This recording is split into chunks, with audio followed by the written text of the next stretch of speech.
ये आप लोगों की अदारों की हैसियत। हम बलोच है, हम लोगों ने आप लोगों को पहले से ही जांच लिया था। हम लोगों ने आप लोग को पहले से ही जांच लिया था। ये जो आप हजारों के मजमे जमा करके जिनको बिरयानी और वो देते रहते हैं, वो ढकोसले हैं।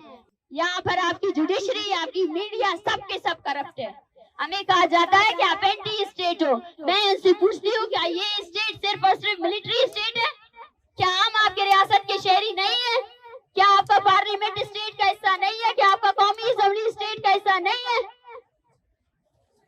हमसे कहा जाता है कि आप लोग मजम्मत क्यों नहीं करते हो जब मजदूरों को मारा जाता है? बोले भाई हम मजम्मत कर रहे हैं।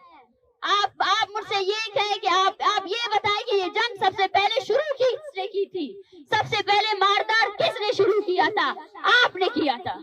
इस चीज को माने आपने अपनी तोपे, आपने अपने हथियार बलोचों की तरफ किए हैं। आपके हथियार वो हथियार है हयात बलोच। 8 गोलियां मारी आप लोगों ने उसको, 8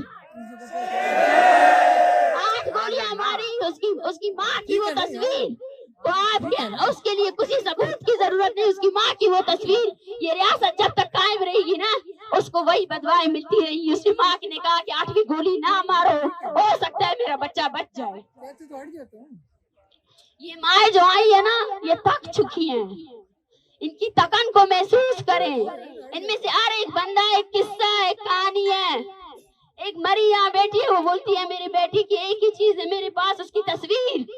उसकी NIC नहीं है, उसकी और कुछ भी नहीं है। वो जालिमों ने डरने की जगह से उसकी तस्वीर भी उठा कर ले गए।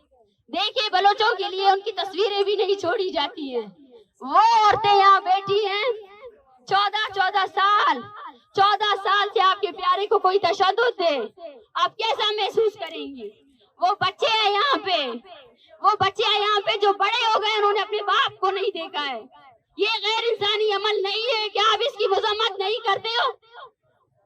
आप फलस्तीन में इसराइल की मजम्मत करते हो, लेकिन जो यजीदियत आपकी फोर्सेस ने बलूचिस्तान में मचाई है, उसकी मजम्मत क्यों नहीं करते हो?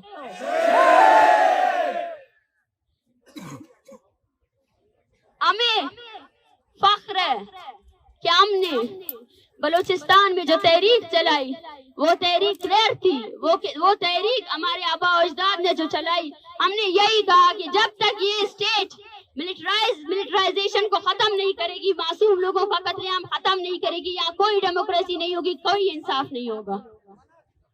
हमें ये फख्र है कि हम उस जमीन से ताल्लुक रखते हैं जहां हमने अपने वैल्यूज को, अपने मफादात के एवज भेजा नहीं है। हमने अपने जमीर को नहीं भेजा है। हजारों लोगों की लाशें उठाने के बाद भी बलोच अपनी सरजमीन के उस पर कभी भी पीछे नहीं हटाए, ना हटेगा।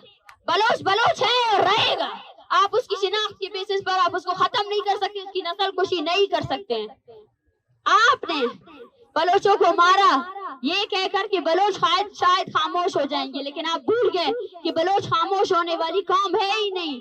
हम अकेले नहीं है, हमारे साथ हमारी आवाम है। मुझसे कहा जाता है, हमसे जब कहा गया कि आप चले जाए यहाँ से, ये रवैया देखिए, आप उस रवैये को देखिए, आपको अफसोस होगा। उस रवैये क्यों यहाँ है? बलोचियों जाओ अपनी जमीन में। बलोचियों की जमीन तुम लोगों ने तंग रखी है। बलोचियों को अपने यहाँ इस जमीन के टुकड़े पर तुम लोग उसको जगह नहीं देते हो। वहाँ पे हमारे घरों के अंदर तुम लोगों ने चौकियां बनाई हुई है। बदबख्तों, हमारे घरों के अंदर हमारे बच्चे भी तुम्हारे गोला बारूद से महफूज नहीं है। उन बच्चों को भी तुम लोग मारते हो।